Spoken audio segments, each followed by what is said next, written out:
Everybody assumes that I'm a like my friends and stuff that I'm like a big casino guy. I don't like casino. Yeah, no, me either.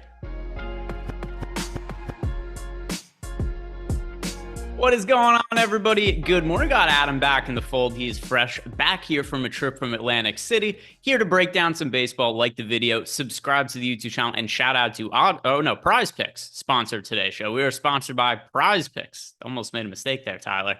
So we've got a lot of games to break down. Going to get right into it. But first, Adam, how are you doing? And are you excited to be back from your vacation to talk more baseball strategy? Yeah, I'm doing well, and yeah, I am excited to be back because for the first time in the last few days, I didn't wake up wildly hungover and wanting to die. So, yeah, no, it feels good to be back. It feels good to be doing something other than losing money in a casino. So, much rather just give that money to DraftKings instead of whatever casino we were at. Yeah, and now you get to play a game that you should have an advantage at, which is MLB DFS, as opposed to just giving money to a blackjack dealer that's probably laughing at you as you're losing a bunch of hands and everybody else has gone to sleep. Yep. Today, MLB DFS to talk about, starting with the New York Yankees taking on the Tampa Bay Rays. So yesterday's slate, we saw Garrett Hill. He was massively chalky and was kind of okay, but ultimately wasn't like one of the better pitchers on the slate or anything relative to some of the other options. For today, Nestor Cortes on the mound for the Yankees. Then we got Jeffrey Springs for the Rays. So two pitchers in fairly difficult matchups, and also aren't pitchers with the highest strikeout upside in the world. But Nestor Cortes is projected to be fairly popular at 26% ownership. And then we've got Jeffrey Springs going totally unowned at 1.5% ownership. Starting with Cortes, do you think the chalk on him is warranted? He's currently the second most popular pitcher on the slate. I think it makes some sense. I mean, 9,900 is a little bit more expensive price tag than I'd really like to pay, but you do have a 3.1 implied run total for Tampa. Pitching on this slate, I don't think is quite as strong as like yesterday, for example. There are certainly a couple of other good pitchers to get to, but I think this is the first time in a while where I do anticipate getting to a decent amount of Cortez. Yeah, it's tough because I do think the 26% is high relative to some of the other pitchers that we have priced kind of similarly to him that I think are better pitchers that are just picking up less ownership. So it's not to say Cortez is a fade for me. I just don't know I'm going to get to him as much as the field, because I could play Justin Verlander for half the ownership, Dylan Cease for half the ownership. And these are pitchers that we have projected with higher projections than Nestor Cortez. Sure, they're a little bit more expensive, but what does pricing matter in these days in DraftKings and FanDuel DFS when the pricing is so soft that we could generally fit in kind of whoever we want? So when you look at Nestor Cortez' ownership relative to the guys like Cease and Verlander that are just, a half of his projected ownership, are those guys that you would want to pivot off of Cortez to? Yeah, I mean, I think that makes sense. I will say I'm a little bit surprised, for example, that Cease is projecting higher than Cortez, given that Cease has the matchup against Houston. I understand he has better strikeout stuff, but it's not even like a remotely comparable matchup between the two. So if that projection holds, then I guess the issue I'm having is if the Cease projection holds, I have a hard time thinking he's also less than half the ownership of Cortez. So that's kind of where I'm struggling, is like, I think either Cease's projection comes down or Cease's ownership goes up. But if both of those numbers do hold, then yeah, certainly prefer getting to Cease. Yeah, and Cortez's numbers for the year have been a little bit weird in terms of he was really good to start the season, and then he kind of started to tail off in like June, the beginning of July. And I feel like, all right, maybe the league has kind of started to solve him to an extent. But in the second half of the season, he's a 2.31 FIP, a 29.9% K rate. So it does seem like Nestor Cortez is righted the ship. So there's certainly reason to get to him. And then on the other side, I know that Jeffrey Springs is a brutal matchup against the Yankees, but only 1% projected ownership for a pitcher that I do think has pretty good strikeout upside. And if he's going to go totally unowned, I like him in large field tournaments as a salary saving play. There's obvious risk involved, but it seems like he should be in some lineups considering his strikeout upside, doesn't he? Yeah, the one thing that I'm thinking, and you kind of alluded to it when we were talking a second ago about Cortez, is what does salary matter these days? I think there's probably just a lot of different lineup builds you can make where you don't need to go to Springs. But if you do need a pitcher in that mid-price range, I do like the upside that he offers. The Yankees have an implied run total just shy of 4, which, when you consider the team that you're talking about, is really impressive. It is a negative park shift for Springs, but he's been really good this year. He's struck out 26.3% of hitters, only walking about 5%, 3.26 xFIP. It's not like we're talking about a guy at 7,400 where it's like, oh, well, he's not a good pitcher, but he gets some strikeouts. I mean, the guy gets strikeouts. The guy is good. He has allowed 1.3 home runs per nine, which is elevated, but that's really like the only scary number you look at. He's got a really good changeup. He throws nearly 45% of the time to right-handed hitters. That helps him to neutralize them. So I do think that from a ceiling and talent standpoint, he's underpriced. I also just think it's pretty likely that you end up building lineups and getting to a lot of points where you're like, oh, well, I can play Springs, or I can just not play him and I can play, like somebody else in a better spot. And then as for the offenses, I find them both to be fairly unappealing. We have the Yankees as having a 2.8% chance to be the top scoring team on the slate. The Rays, one of the lowest marks on the slate at 1.9%.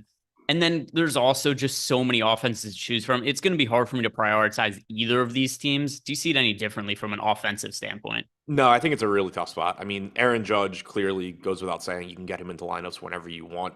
And the Yankees as a whole, you can kind of stack whenever you want because they have so much talent in their lineup. But Spring certainly isn't a pitcher that I'm going out of my way to target, especially on a 13-game slate.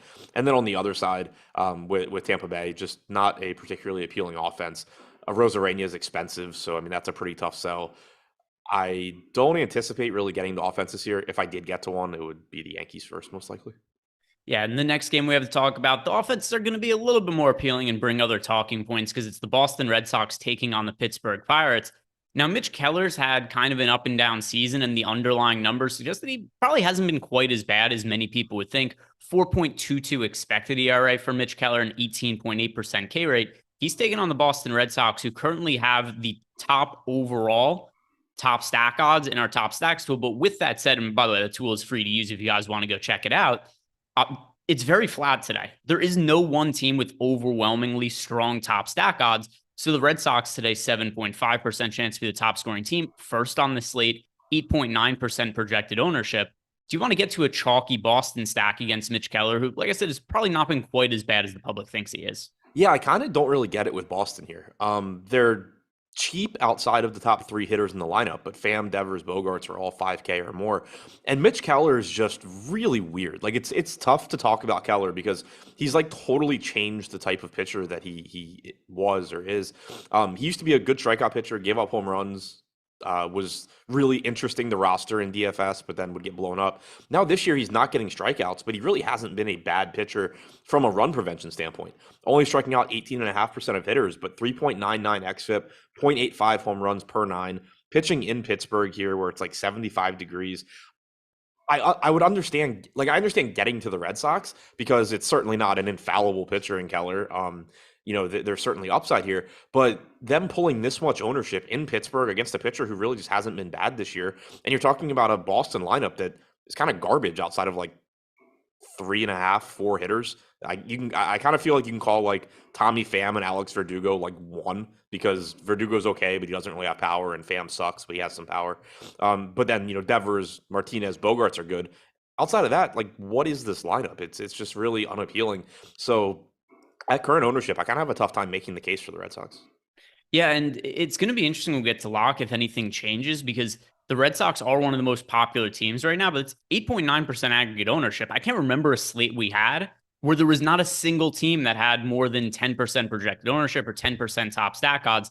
This is about as flat as a slate as I could remember. So it's going to be interesting to see if anything changes because I can't remember one like this where there's no Coors Field game. There's no any one spot that stands out. But to me, Boston isn't one of my favorite offenses on the slate with all things considered. And then also you bring up Pittsburgh, more of a pitcher-friendly park than offensive-friendly. And then starting for the Red Sox today, Nick Pavetta is on the mound. He's been pretty mediocre this year. Sportsbooks have been hanging some pretty big strikeout props on him for reasons totally unbeknownst to me. I haven't looked to see what it is yet today.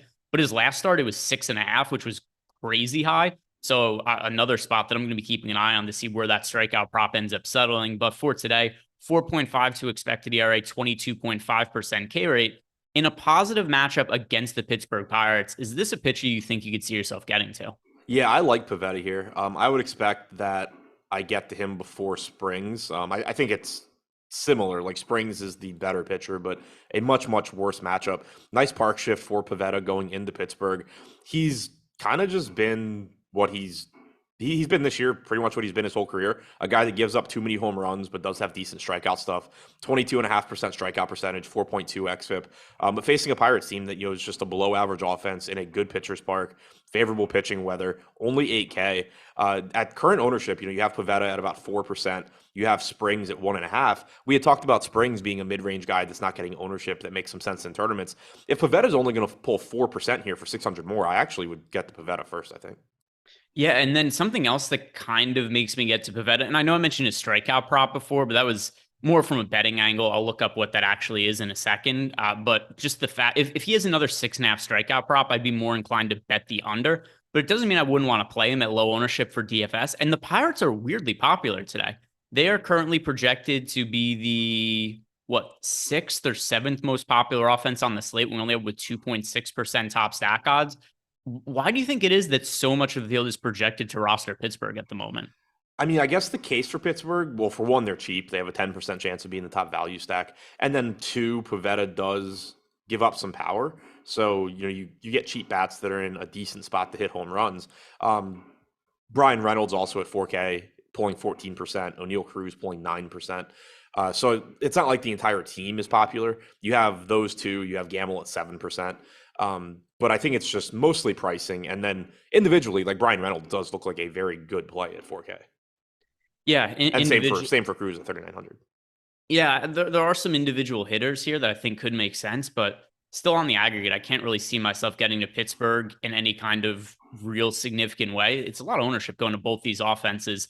I haven't added up all the games, but this might be the most popular offensive game for the field, at least as of right now, where we've got 9% ownership going to the Red Sox, 6.5 to Pittsburgh. So, a big slate, 13 games, nearly 15% going to be stacking one of these teams, at least per the first run of ownership.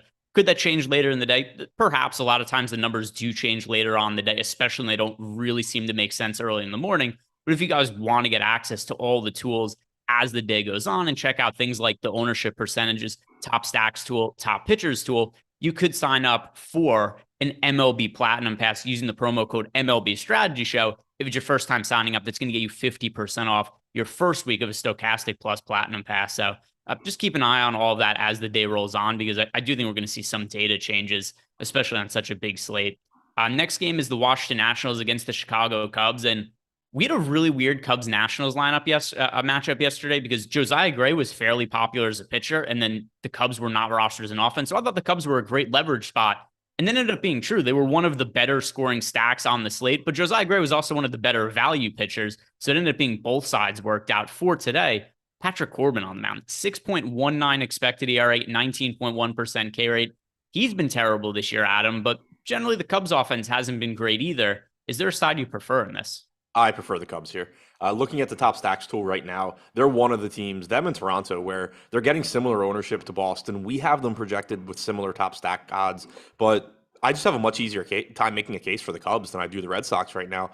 I do think Corbin's been a bit unlucky this year. Like, I think that the narrative around him is not quite fair. I think it's partly, that his contract is so ridiculously bad. And then he's also having, sort of an unlucky season in terms of run prevention, where he has a 7.02 ERA, but only a 4.14 xFIP. 384 BABIP is insane. 61.7% left on base percentage is insanely unlucky. Corbin's not a good pitcher, but I do think the narrative is sort of out of control about like how bad he is. But at the same time, he has also allowed 1.7 home runs per 9. He's allowed a 229 expected ISO to right-handed hitters, 391 expected WOBA. The dude is bad. So I'm not saying, not to go to the Cubs. I just always feel the need to sort of defend him on here because he's not as bad as his surface numbers indicate. But you have plenty of right-handed bats in this Cubs lineup. Nice combination of value and power. Nick Madrigal, assuming he's leading off at 2,500, is going to look like a fantastic value option. Contreras has power. Wisdom has power. Suzuki has power. Reyes is cheap and has power when he makes contact. Horner is going to look like a solid shortstop option. Ian Happ is, a solid power hitter as well. This is a entirely right-handed lineup, most likely, that has some semblance of power or speed basically throughout the entire lineup here against Corbin. So I think it's a really, really high upside spot. I have a much easier time making a case for this team than I did the Red Sox. Yeah, team total right around 5, and it takes quite the matchup for the Cubs to have a total that's that high. And I do think they make a whole bunch of sense today. Going to be a priority stack for me. And then starting for them, Justin Steele's on the mound, quietly putting together a pretty decent season with fantasy upside. 3.64 expected ERA, decent looking 23.7% K rate. He's only 6,200. I don't know how much we're going to need the salary savings, but if you guys are making a lineup and you absolutely need an SP2 over on DraftKings, I don't think there's any reason to consider him on FanDuel. But DK, if you need a cheap SP2, I think that Steele is one of the better options, if not the best option on the slate, sub 7,000. Yeah, I agree. And he's pulling about 10% ownership, which I think makes sense. 23.7% strikeout percentage, 3.55 xFIP. This is probably another reason that, like Springs is getting no ownership and Pavetta's not getting much. You can just go even cheaper, get down the Steele. Below average Washington offense. Not a ton of strikeouts in the lineup, but for 6,200, you're not that concerned about that. So far this season, 107 expected ISO to righties, 313 expected WOBA. Only a 21.4% strikeout percentage in that split compared to 31.1% against lefties. You are going to have probably an entirely right-handed lineup. But again, it's just at that price, if he happens to strike guys out, that's kind of just icing on the cake. If he can just give you, a solid 5-6 innings and end up getting you like 18 fantasy points, that's going to be perfectly fine at that price. Yeah, that all makes sense to me. Any other talking points for you from this game? Nope. All right, so let's talk about your Baltimore Orioles taking on the Toronto Blue Jays. Alek Manoah on the mound for Toronto, and well, he's produced great results from a real-life standpoint. His fantasy upside has been waning at times this year with only a 22.4% K rate. He does fare very well against righties, but against righties. Lefties, he has struggled to generate strikeouts this year. So ultimately, that's kind of been the rub with Alek Manoah, is if you roster him, you're going to generally get a lot of safety, but not all that much upside. Is this a spot where you want to get to him against the Orioles? At 9,200, I think it's a decent tournament option. He's pulling 8% ownership, but the issue is just, I think there's guys a little bit better than him. We talked about Cease and Verlander if you're trying to be contrarian, but I do think it's a little bit better spot for Cortez. I certainly think it's a better spot for Robbie Ray. But at 8% ownership, I do think Manoah makes some sense in tournaments just as a way to be different. He is still a good pitcher. 22.4% strikeout percentage isn't ideal at 9,200. Like, you can certainly find that for a lot less money. 3.91 xFIP is fine. It's just, I kind of don't know what to make of him at this point. Like, I thought his strikeout numbers this year would be better than they are. And the matchup against Baltimore is kind of middle of the road. Yeah, I think a lot of teams have figured out how much better he is against righties than lefties, and teams have been trying to throw left-hand heavy lineups against him, even to the point where, if you remember when the Royals had that really shitty roster they were fielding when they went up to Toronto and half the lineup was out because they weren't vaccinated, and they just played all these replacement level guys that were left-handed hitters. And that's just something that's given Manoah some issues at times this year, because his WOBA against righties this year is only 222, but against lefties it's 315. So one of the pitchers with some of the greatest splits in the league. And then from a strikeout perspective, 29% K rate against righties, 16.7% against lefties. So I think Manoah is just going to have to figure out how to get lefties to swing and miss more often, because or else I kind of think to an extent teams have figured out that if we throw a lot of lefties against him, it's going to limit his effectiveness. So ultimately, it's going to come down to how left-hand heavy the Orioles lineup is. Do you know how many lefties are projected to be in the Baltimore lineup? 5, with 4 in the top 5, and all 4 of them are good. Mullins, Rutschman, Santander, Vavra likely to all be hitting in the top 5. Terran Vavra, obviously not a large sample at the major league level, but he projects as at least a league average hitter. The other 3 we know are good with Mullins, Rutschman, Santander. The only bad lefty in the lineup is Odor. He obviously has some power, but overall a well below average hitter. And then when you talk about the righties too, I mean, Mountcastle and Hayes are good. Manoah probably has his way with Jorge Mateo, and Ramon Urias is around league average. But I think it is, from a split standpoint, kind of a difficult lineup because, overall it's balanced, 5 lefties and 4 righties we're expecting. But with 4 of those lefties in the top 5, you're seeing them probably in extra time. All right, and then let's talk about the other side of the game. Dean Kramer on the mound for Baltimore. There was a point in time where he strung some stretch together. It was like 24, 25 consecutive innings without allowing a run. But ultimately, Dean Kramer is not a great pitcher. The Toronto Blue Jays do have a great offense. So Kramer, 4.87 expected ERA, 18.5% K rate. Toronto is one of the highest implied team totals on the slate. I think this is an offense that's going to be difficult to avoid for me. They have one of the highest top stack odds on the slate, and I think that's more than justified. Yeah, they're another team. Like, I just don't get why Boston is getting the same ownership as Toronto and the Cubs. I mean, I guess the reason is that Boston has a higher top value percentage, so maybe they're a little bit easier to get to, but I just don't think salary is going to matter that much today. And this looks like a good spot for Toronto. Kramer this year against right-handed hitters has a 12.9% strikeout percentage compared to 24.6% against lefties. He's allowed a 217 expected ISO to righties, and you just have tons and tons of right-handed power in this lineup. The game is in Toronto as well, so you don't have to worry about the 380-foot wall or whatever it is in left field in Baltimore. It just sets up as a really, really good spot for the Jays, and I want to get to them. Yep, that totally makes sense. I don't see it any other way. There's no real redeeming qualities that I see about Dean Kramer, and the Orioles offense is one of the more potent ones in baseball. And you know what also helps them? That Bo Bichette, who's one of the better hitting shortstops in the league, is actually hitting the ball now, something he didn't do over the first month and a half of the season. So I think Baltimore looks great today and is definitely going to be in consideration for me for my single entry stack and the team I get the most exposure to. Next game here, Cleveland Guardians, Detroit Tigers. And more often than not, we like to target righties against Detroit, but Zach Plesac has a 5.2 expected ERA and 18.2% K rate. So a very shitty pitcher against a very shitty offense. Which side to give the advantage to? Typically the pitcher. Plesac at 7,200. Okay, so Plesac pulling 18% ownership is a little bit insane, but I do understand it. Like, I understand why he's getting the ownership, but this is the one that I really look at. You know, like Justin Steele was in a different price range, getting 10%. That's fine. Plesac's pulling 18% at 7,200, while Springs pulls 2% for $200 more, and Pavetta pulls 4% for $800 more. I would really like to split up that ownership. You also have Quintana in that price range pulling 12.5%. So while it is a good matchup for Plesac, I think it's important to keep in mind that we are talking about a guy with an 18% strikeout percentage, a 4.3 xFIP, and a 1.2 home runs per 9 allowed. I understand the Tigers are bad. It doesn't just completely wash away the fact that there are much more talented pitchers than Plesac getting no ownership in this price range. Yeah, and I already see it now. I'm going to be doing live before lock later. I'm going to say I'm underweight to the field on Plesac, and I know the immediate response is going to be he just pitched really well against the Tigers. And I do think that's something that's going to drive people's ownership.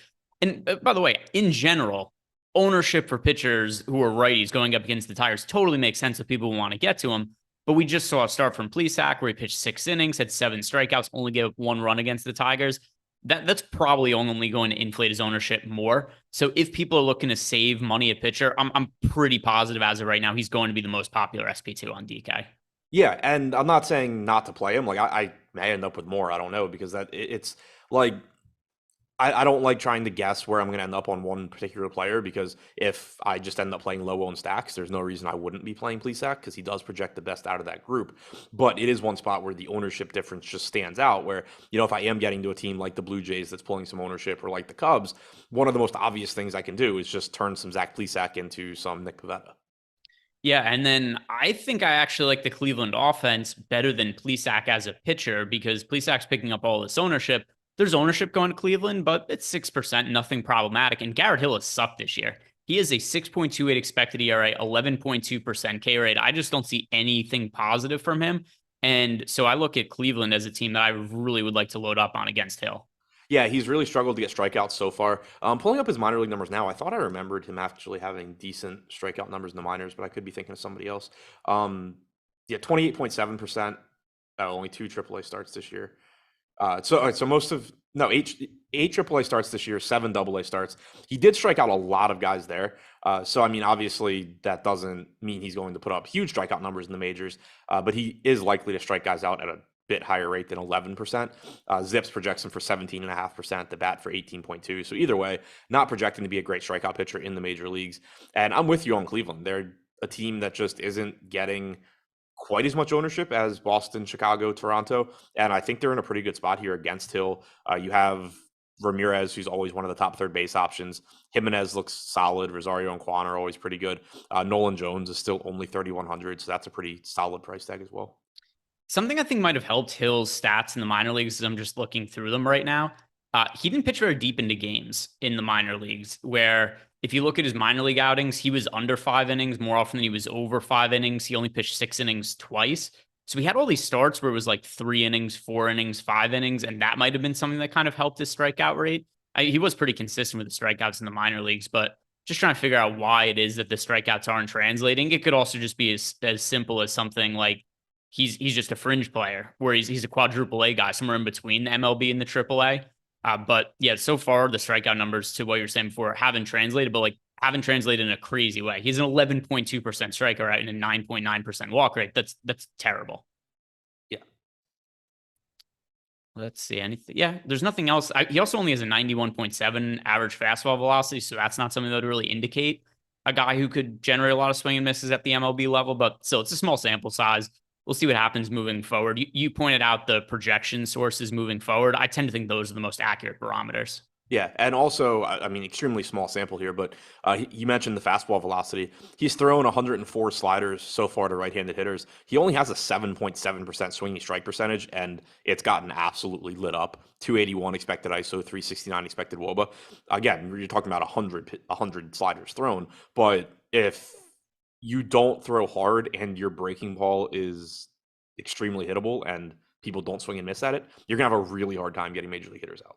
Yeah, Cleveland, the more we talk about it, I do think this is going to be a priority spot for me. So move on to the next game. Got a nice rivalry matchup. Braves against the Mets. First, do us a favor, like the video and subscribe to the YouTube channel. Helps us out a whole bunch, and it takes you guys 5 seconds to do. It's the easiest free way to help support our content and the channel. How about the Braves-Mets game? The Braves absolutely destroyed the Mets yesterday. The Braves were the highest scoring team by a mile. We did have that brief rain delay at the beginning of the game, but it ultimately really had no impact on the contest. For today, Charlie Morton going for the Braves, Taijuan Walker for the Mets. Morton's a weird pitcher in terms of he's either really, really good or kind of bad in a lot of his starts. And when he's good, he's really good for fantasy because he's a 27.3% K rate. He just doesn't always command the ball very well. So you get some of these starts for Charlie Morton where he's just off a little bit and he's walking guys, he gives up home runs. But it does seem like the field is a pretty strong preference here because Morton is projected for over 20% ownership over on DK. On FanDuel, Morton's projected for 11% ownership, the third most popular pitcher. And the Mets are sub 1% owned.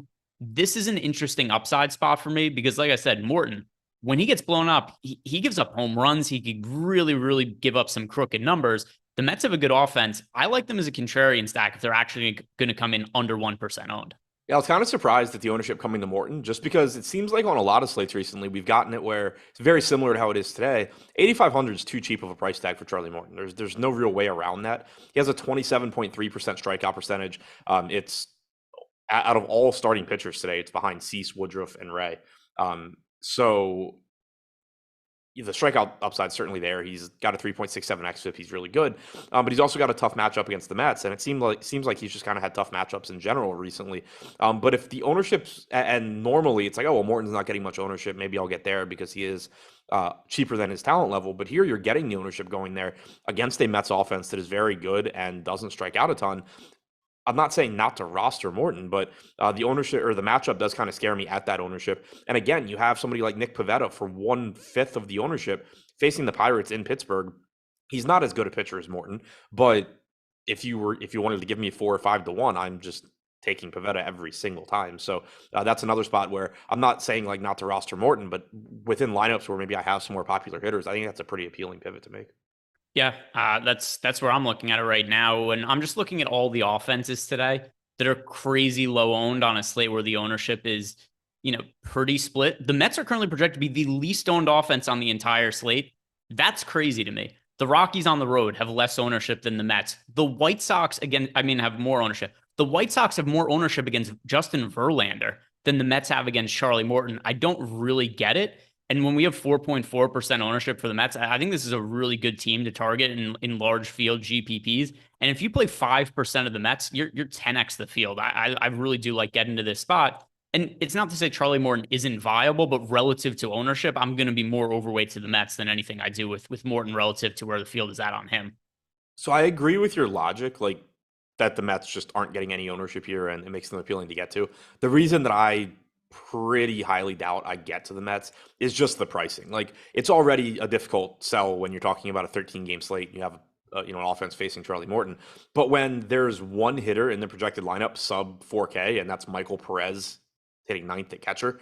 And the guys that you really want to get to, Nimmo, 5K, Marte, 5,200, Lindor, 5,900, Alonso, 5,600. Even Vogelbach now is up to 4,200. Tyler Naquin, 4,600 is just a crazy price tag. There's no cheap way to stack this team. So it kind of creates a situation where from like looking at your entire lineup, yeah, like nice, you have this high upside Mets team with no ownership, but not only are you taking a low probability stack against Morton, you're also sacrificing either your one-offs, your secondary stack, and or your pitching around it. It's very likely, I think, that I just can't get high enough projected lineups that it makes up for the ownership. And then the other thing is that with it being a 13-game slate, there's other high upside offenses that are very low owned as well, even if they're more popular than the Mets. You know, you're still talking about them being 1, 2, 3% owned, where I think you're just gonna be able to make better lineups around those stacks. So that's why, even though like I do agree they're going under owned relative to top stack percentage, I really doubt that I'm able to get to them. Yeah, and then from the other side of the game, which I think that all makes sense. Just on paper right now, the Mets look good. It's early in the morning. I haven't built any lineups. Based on the data right now, I would assume I get to the Mets well over the field, but I won't know for sure until I build lineups. So check out Deeper Dive and Live Before Lock later, and then I'll know, really have a better picture of what I'm doing with my exposures. But then on the other side of the game, the Braves are expected to be super popular, which the matchup against Taijuan Walker is good, but not great. He's a 4.19 expected ERA, 18.7% K rate.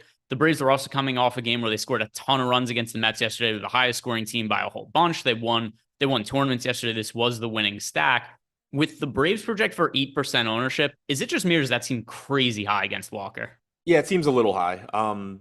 They're projected to go a little bit over owned. They are another team though where like it's not really that crazy when you look at it on an individual player basis. Ronald Acuna is pulling 19%. Dansby Swanson's at 10%. Every other hitter is 8% or less. So $5,400 Ronald Acuna is a fantastic play. I think he deserves the ownership, and that's kind of pulling up the Braves aggregate ownership. When you look at it in terms of a stack and you're talking about 5-man stacking, I have no issue whatsoever if I have a 19% owned Acuna, 10% Swanson, 8% Riley, 7% Contreras, 5% Olsen. I'm perfectly happy with those ownership numbers in the aggregate. Yeah, right now the Braves are the fourth most popular offense on the slate. They are, fourth most popular for the Mets. The only teams more popular we've all talked about so far: the Cubs against Patrick Corbin, the Red Sox against Mitch Keller, and the Blue Jays against Dean Kramer. So we've now covered the 4 most popular offenses on the slate. The next game, we've got an offense that's getting slept on a little bit. That's the Minnesota Twins going up against Zach Greinke. And I tried to pick on Zach Greinke as of late. Hasn't really gone well. He's been serviceable, has managed to avoid getting blown up in recent outings, but still his numbers for the year: a 5.27 expected ERA, a 13.5% K rate. Adam, what is Zach Greinke doing to have these terrible underlying numbers, but just not get blown up ever in any of the starts? Yeah, I have absolutely no idea. It's really frustrating because I stack against him a lot. But hopefully turns around. So far this year, a 15.8% strikeout percentage against righties. Expected ISO is about 50 points higher than his actual ISO. Expected WOBA is 39 points higher than his actual WOBA. 10% strikeout percentage against lefties. He has actually done a good job like limiting power there, and it seems sustainable. 133 ISO, 129 expected ISO, 333 WOBA, 342 expected WOBA. But it's righties in particular that it seems like he's having a lot of good luck against. So sets up pretty nicely for Correa, Buxton, Jose Miranda. But that's not to say that you can't go to Ariz and Polanco and Kepler, because Nick Gordon at 2K flat. These guys are clearly all just better hitters than Zach Greinke as a pitcher. Yeah, I totally agree. I'm going to keep stacking against Greinke, and all the numbers suggest he's washed. He's not good at this point in his career. And even if you just start to look at his actually ERA, it's not like 4.29 is anything crazy good. And at some point, you just have to think with a 5.27 expected ERA, the fact that he's only throwing an 89 mile per hour fastball now, he generates no swing and misses at all. 13.5% is not only a low strikeout rate, it's so much lower than what we've seen out of other seasons from Zach Greinke where it hasn't been good. So the last 2 years, he's shown signs of decline, but he had a 17.2% and a 24.5% K rate. I just have to think the back end of the season is not going to go well for Greinke. So I'll keep loading up against him, and obviously no interest in me for rostering him at all. And then we've got Sonny Gray starting for the Minnesota Twins. He's been solid this year: 3.62 expected ERA, 22.9% K rate. Decent matchup against the Royals with one of the lower implied team totals on the slate of 3.4 runs. Is Sonny Gray a pitcher that you would like to get to maybe differentiate some lineups? Yeah, he's another one where I mean he's getting 15% ownership, but that's less like different price point than Plesac. It's less than Plesac though. It's a little bit less than Morton. I think that he looks like a solid option. The strikeout numbers haven't been quite as good this year as they have in previous years. 23% strikeout percentage, but still a 3.8 xFIP, 0.86 home runs per nine. Decent matchup against Kansas City. They do have a lot of talent in this lineup. They're a really difficult like offense to talk about because they haven't been very good, but there is a lot of young talent. They have a lot of top hitting prospects here. Melendez, Witt, Pasquantino, Nick Prado. These are all good hitting prospects. Michael Massey projects to be around league average. Salvador Perez, clearly not a prospect, but a very good hitter. So it's not like it's a pushover lineup, but still overall a solid spot for Gray at only 8,700. Yeah, and then Royals, not a team I'm going to be interested in as a stack. We have them actually kind of picking up a little bit of ownership today, nearly 3%. Not too far off from the top stack odds, but non-offense I think I'm going to have a need to get to. Do you feel any differently about the Royals? So I have a hard time making a case for getting to Kansas City a lot outside of the fact that they're cheap. Knowing how often I've gotten to Kansas City on basically every slate recently, I assume I'm going to have more than the field. And I mean, the reason is just the pricing. It's a combination of the pricing and what I was just saying about the matchup for Gray, where you have a lot of young top hitting prospects here that may or may not have had success so far. But like Vinny Pasquantino at 2,100 is kind of just like a great value play no matter who he's facing. The guy is one of the top hitting prospects in baseball. He's looked very good out of the gate. Plate discipline numbers are good. Hit into some bad luck early. He's been a bit better recently. Only 5% ownership at 2,100. I mean, that's a very good play. MJ Melendez with catcher and outfield eligibility. Bobby Witt with third base and shortstop eligibility. Michael Massey, 2K flat. Nick Prado, first base outfield, 2K flat. It just becomes so easy to get to these guys either as a mini stack or as the full stack, where then you can get, two good pitchers or a really good secondary stack with them. I kind of think I probably get to more Kansas City than the field just because of the pricing and the talent on this team. Yeah, I probably won't be getting to them, but I did bring it up because I know there have been some slates, particularly one against Noah Syndergaard, that you ended up with a lot of Royals. But moving on to the next game, although first, today's show is sponsored by Prize Picks. If you guys have not signed up at Prize Picks yet, make sure to do it using the promo code Awesemo because you can get up to $100 bonus on your first deposit. You got two choices if you're making an account at Prize Picks: start with free money or start with no free money. Kind of a no-brainer. Make sure to sign up, use that promo code Awesemo, get some money added to your account. And also, we've got projections over at Stokastic.com that are going to help you build some player prop cards over at Prize Picks. And one of the ones that stands out as one of our top projected plays of the day is Zack Greinke under 3.5 strikeouts. We just talked about his lack of swing and misses for the season. We have him projected right around 3 strikeouts. The under projected to win 63% of the time. So there's a Prize Picks play that'll help you build out some of your props to start. But just don't forget to sign up for the first time using that promo code Awesemo. And I didn't make a mistake. That is what the promo code is. We changed names of the sites, but some of the old promo codes still exist in case anybody is confused by that.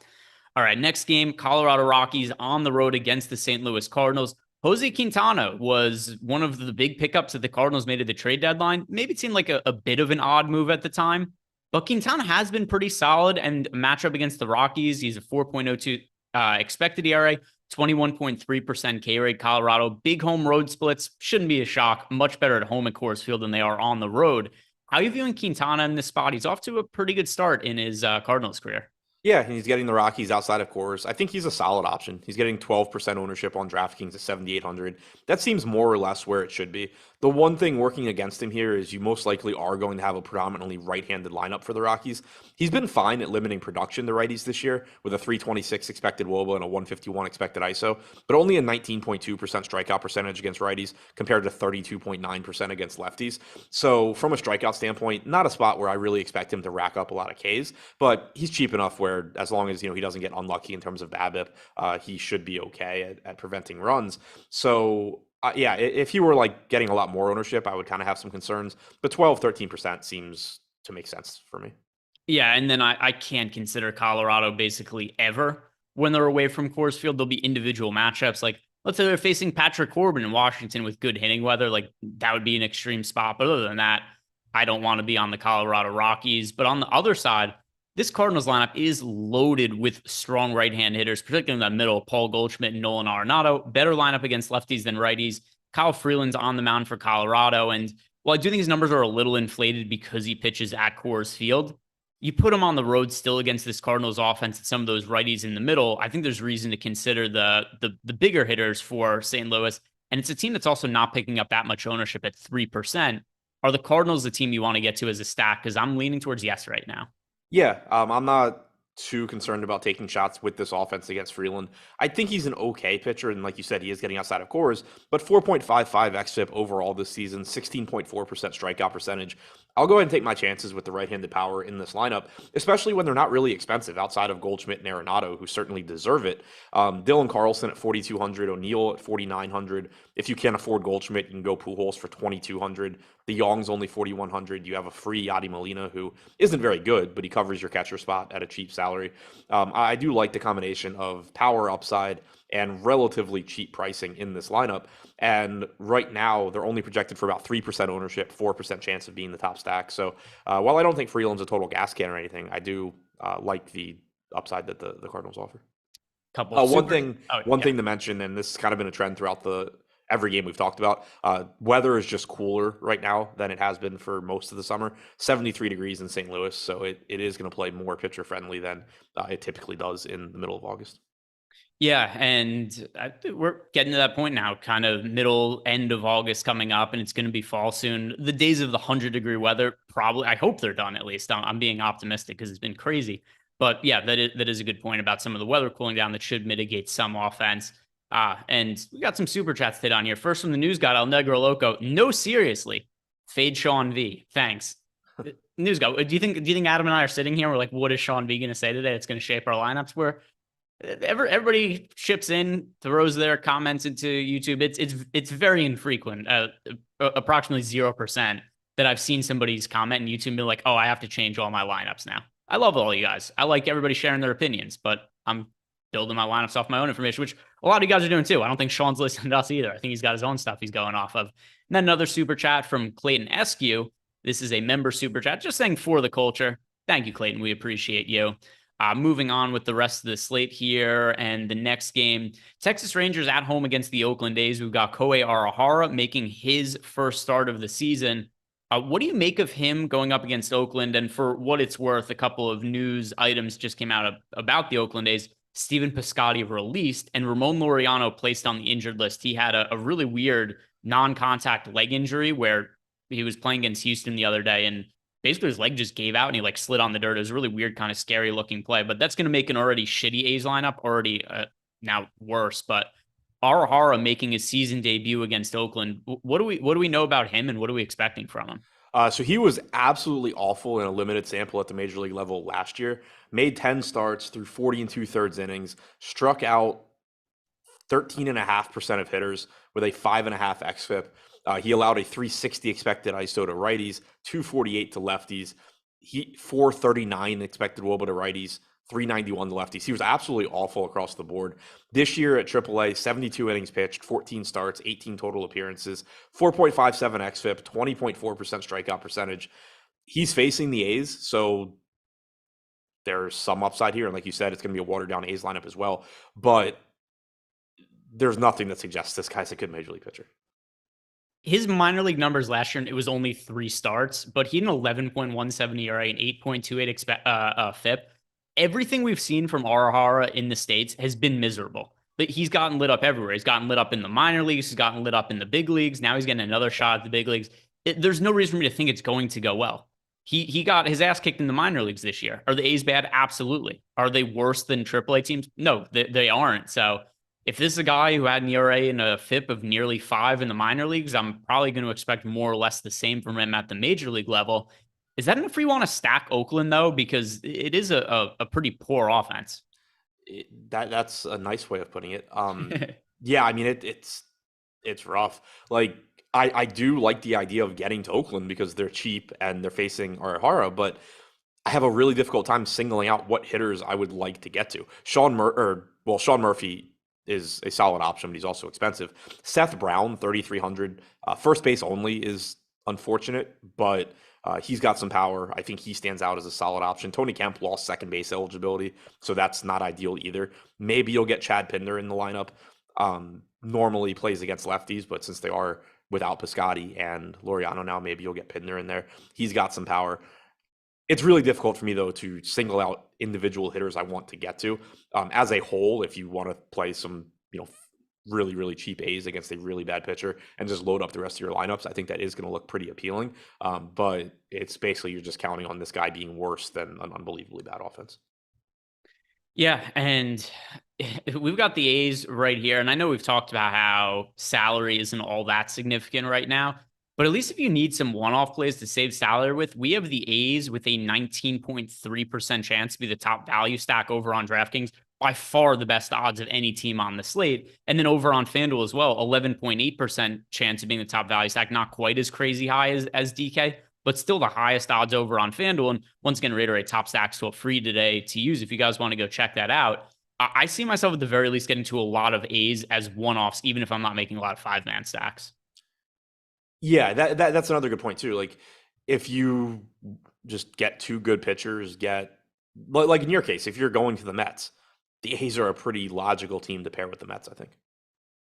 Yeah, that's definitely a good point too, is if I want to play the Mets for really low ownership, yeah, throw in some of these Oakland guys. We'll see what the lineup looks like with no Piscotty in the mix anymore, no Ramon Laureano because he's on the injured list. Who knows what they're going to end up doing with their batting order and whatnot, but I'm going to like them for value, probably regardless of who's in, because I just don't think Arahara is capable of getting out any major league hitter. He couldn't get out minor league hitter, so there's no reason to think that he's going to do anything in this spot either. But pitching for the A's, JP Sears, he was the return or part of the return that the A's got from the Yankees in the Frankie Montas trade. He's put up solid numbers this year, 3.1 expected ERA. Strikeouts haven't really been there at 17.6%, but I know there are some people who are high on him as a younger pitching prospect. I don't think I'm going to have to get to him on this slate, but I'm not exactly looking to stack the Rangers against him either. Yeah, not really looking to the Rangers here. Their pricing is okay outside of the top three. Well, I mean, even the top three, like they're fine. Semien 4,100, Seager 52, Garcia 4,200. Those are all okay. Then they do get really cheap. Jonah Heim 3,700. Every other hitter in the projected lineup is 3K or less. So they are a solid value stack as well. Sears this year, not much of a sample in the majors. 296 total pitches to righties, 87 to lefties. Hasn't struck out a lot of righties, hasn't allowed a lot of power either. I just don't really have a ton of interest in Texas. Yeah, I think we're on the same page there. And they're a little bit popular as well, picking up 6% ownership. So I'm good with being off them. Not enough strikeout upside for me to consider Sears either on a slate of this size. Yeah, and I think Semien individually at 4,100 is driving that ownership. Seager's getting some as well at 5,200. Next game on the slate. This is the one from a real life standpoint I'm looking forward to watching the most. And a lot of it has to do because I have future Cy Young bets on both these pitchers. And honestly, I think they're the only two guys live to win the American League Cy Young at this point because Shane McClanahan is fading in a pretty big way. We were talking about him a little bit on the show yesterday, what I was doing with EMAC, because somebody brought up in the chat. I think McClanahan's hurt. His velocity has dipped a lot in the second half of the year. His production in terms of strikeouts has gone down. So as a result, we got Verlander and Cease, who are in large part pitching for Cy Young odds right now. I think the winner is going to be, or at least if somebody has a standout performance, is going to be a much more likely winner of the Cy Young award because Cease has been ridiculously good as of late. Do you know how long it's been since he's given up more than one earned run in a start, Adam? I'll go 12 starts.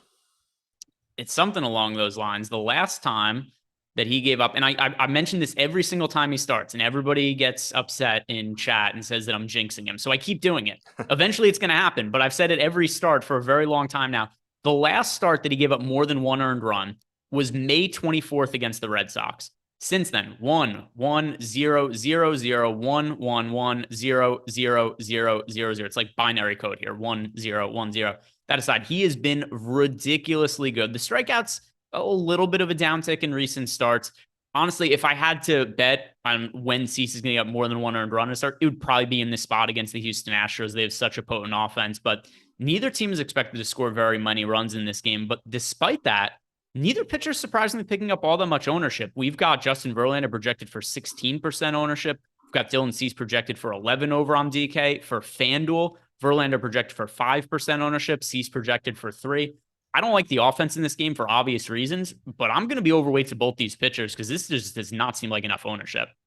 Yeah, I'm with you. I kind of, again, like I have a really hard time talking about it right now because I don't think that our projections line up with the ownership projections. So I think either the ownership projections are coming up or our projections are coming down. But if it does hold, then sure. Like I hate the matchup for Cease, but if he's going to get less than half the ownership of Nestor Cortez and 1/4 the ownership of Robbie Ray, then he does make sense in tournaments just because he is so good. He has the highest strikeout percentage on the slate at 33%, 3.12 xFIP. But again, I just think that chances are I end up with a little bit lower projection and not really going crazy on him.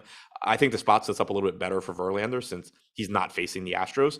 He is getting a little bit more ownership. He is slightly more expensive, but I do think I'll probably have a little bit easier time getting to Verlander than Cease, even though you are giving up quite a bit in terms of strikeout percentage, 25.7% for Verlander compared to 33 for Cease.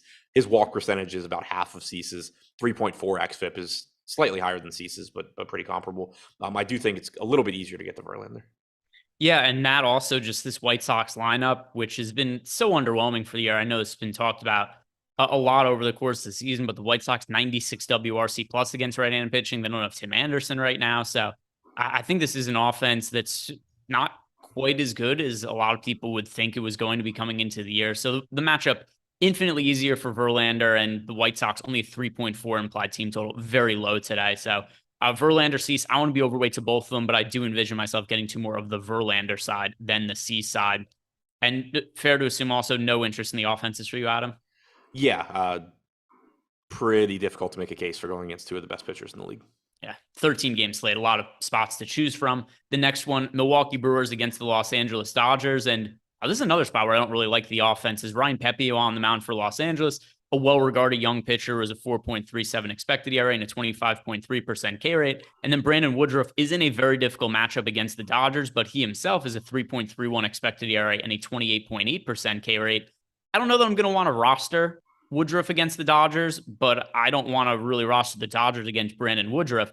Is there either side of that matchup that stands out to you from a fantasy purpose? Because it's clearly a lot of talent on both ends. Woodruff is basically Cease to me, I think.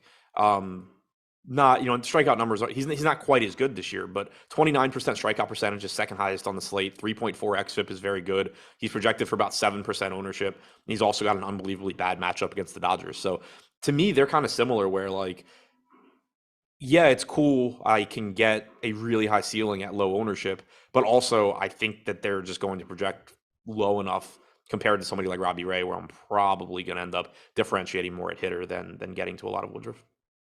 Yeah, to me, it's probably just going to be nothing of either side. If I would be more inclined to get to Woodruff if it had to be one side in large field tournaments, but there's a lot of pitchers to get to, and it's just not going to be a priority for me. And then on the other side, Ryan Pepiot, he's been effective. I don't expect him to work crazy deep into the game, and the Dodgers bullpen is pretty decent behind him. So the Milwaukee Brewers with a 4.2 implied team total. It's a 13-game slate. There's kind of spots that I look like, at least that I want to try to be able to write off, so I'm not spreading my exposure around everywhere. But Brewers actually picking up some ownership at 4% against Pepiot, another team that I'm not really dying to get to.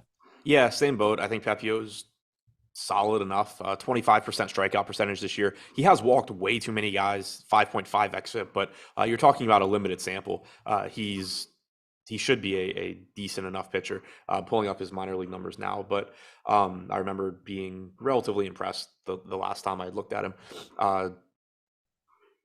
15 total appearances, 13 starts at AAA this year, 75 and a third innings. 4.77 xFIP, obviously not very good. 30.8% strikeout percentage is good.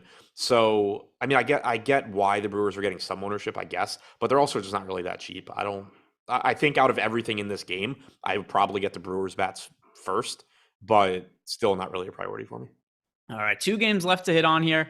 The next one is with the most popular pitcher on the entire slate, Robbie Ray, starting against the Angels. And listen, we've gone to a point in the season where there's a couple of things that are basically guaranteed to be chalk. It is right-hand pitchers going up against the Detroit Tigers and anybody pitching against the Los Angeles Angels. So Robbie Ray, who's reasonably priced today, is by far the most popular pitcher on DraftKings. He's currently projected for 40% ownership on DK, right around 30% on FanDuel. There's no doubt about it that Robbie Ray is a viable play and a strong option today. But the one talking point is relative to ownership. Do you think this is just about right, too much, or too little ownership for Ray, Adam? I think it makes sense to me. 9,500 for Ray. He's the third high. He has the third highest strikeout percentage on the slate at 28%, 3.5 xFIP. He allows too much power, but that's about it. And there's not a lot of that in the Angels lineup. Good park to pitch in as well. 3.2 implied run total. There's just so many strikeouts here for Ray to pick up that I always hate talking about floor in DFS in MLB DFS because it doesn't exist. Like it's negative for every pitcher, but strikeouts really do play a big role. It's more so like you'll see people talk about, like, oh, well, this offense is bad and this pitcher's unlikely to give up runs. Your floor, it's typically safer to go after high strikeout pitchers just because Ray can have a bad inning where he gets unlucky or he gives up a 3-run home run or something, and he can just erase it the next inning because it's pretty easy for him to go out there and get 2 or 3 strikeouts per inning. So it just looks like a really, really good spot for him. And then you compare him to these other pitchers at the top where he's facing the Angels, an offense that is well below average and strikes out a ton. Dylan Cease facing Houston, Verlander against the White Sox, Morton against the Mets. Even Cortez against Tampa Bay isn't the same level of strikeout spot as Ray against the Angels. So I am perfectly fine just taking a popular Robbie Ray in one of my 10 lineup spots and figuring out how to be different elsewhere. Yeah, I mean, with when it comes to Robbie Ray, for sure, if you guys are playing cash games, he's a no-brainer today. We've got a lot of high-end pitchers. Most of them are in difficult spots. Robbie Ray, not quite the level of the Cy Young caliber pitchers. I know he won the Cy Young last year, but he hasn't been on that level this season. And it's just such an easy matchup for him against the Angels. They've sucked without Mike Trout, and I don't expect that to be something that stops anytime soon. So Robbie Ray, he's going to make a whole bunch of sense today. And then on the other side, Jose Suarez, 4.25 expected ERA, 22.4% K rate. This is another spot where I think that there's enough pitchers I prefer to Suarez that I'm probably not going to get to him. He's also $8,000 over on FanDuel. On DK, he is $7,000, so a little bit less expensive, but still, I just don't see a burning need to get to Jose Suarez on this slate, but he's not bad enough to where I really want to play the Mariners much either. Yeah, that's where I'm at as well. Don't really like either side. All right, so let's move past it and get to the final spot on the slate. And this is another one that, frankly, isn't all that appealing to me. Giants at home against the Arizona Diamondbacks. The pitching matchup is Jacob Junis versus Merrill Kelly. Merrill Kelly's been solid this year, but does lack a little bit of strikeout upside, only a 20.8% K rate. Actually, both pitchers in this game, identical 20.8% K rates. And Merrill Kelly, 3.15 expected ERA to go alongside with that modest strikeout rate in a pitcher-friendly park.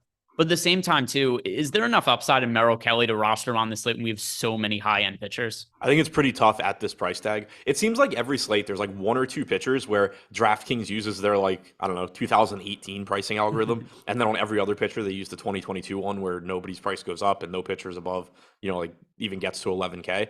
But Merrill Kelly's the one where it's like, if you had the old pricing and, Cease is 11 and change, and so is Verlander, and Morton is 10.5, then sure, maybe you can make a case for Kelly at 9,600. But how am I paying? I understand the ownership gap, and, sure, if you gave me 40 to 1, I would take Kelly versus Ray today, but that's not exactly how you make DFS lineups. How are you actually putting Merrill Kelly in a lineup for $100 more than Robbie Ray when Ray is facing the Angels and a much better strikeout pitcher than Kelly? You have Morton for $1,100 less. Cortez is only $300 more. Quintana's less. Gray is less. Plesac's way less against the Tigers. It's just so difficult to get to Merrill Kelly at a $9,600 price tag that just is not in line with anything else going on this slate. He's the 5th most expensive pitcher over on DraftKings, and it's just a lot to pay for Merrill Kelly when he's not generating the strikeouts this year. And it's not just DraftKings. He's $9,900 over on FanDuel. So there's something the pricing algorithms are picking up on where they're like, oh, Merrill Kelly needs to be really expensive in this spot. I'm not saying against him with the Giants, as is I generally hate stacking the Giants because of all the pinch hitting. And I don't think this is the spot to get to them, but doesn't mean I want to play Kelly either. And then starting for the Giants, Jacob Junis is on the mound, and it's a different talking point, but all the same, I don't really want to play Jacob Junis, 4.08 expected ERA, 20.8% K rate when there's so many other options on the board, but I can't stack the Diamondbacks against him either. Yeah, I think Kelly's a decent enough, or sorry, I was going to say I don't really like the Giants. The Diamondbacks just not a particularly good offense. I do think that if Emmanuel Rivera is hitting second at 2,500, that's a decent value spot. But this team has gotten more expensive as well. Varsho, Rojas, Walker, all 5K or higher now. It wasn't long ago that you could point to all of those guys as value bats. Christian Walker, I know Eric points out a lot, is having a really good season power-wise, but really, really tough park for power and just not a very appealing team to get to. All right, so that is going to do it for us today, guys. Like the video, subscribe to the YouTube channel. Don't forget, if you want access to all of the tools we have over at Stokastic, you could get 50% off your first week of a Stokastic Plus Platinum membership by signing up using that promo code MLB Strategy Show. Get access to the ownership projections, player projections, and all of the tools we have that'll help you build winning MLB DFS lineups, top pitchers tool, top batters tool, all that kind of stuff. Find the odds of each individual player on the slate to be the highest scoring at their position. So other than that, check out all the other content we have today. We got the deeper dive. Live before lock, we have a better sense for what some of the data look like and who Adam and I are playing in our lineup. So that aside, good luck today and hope to see you guys later.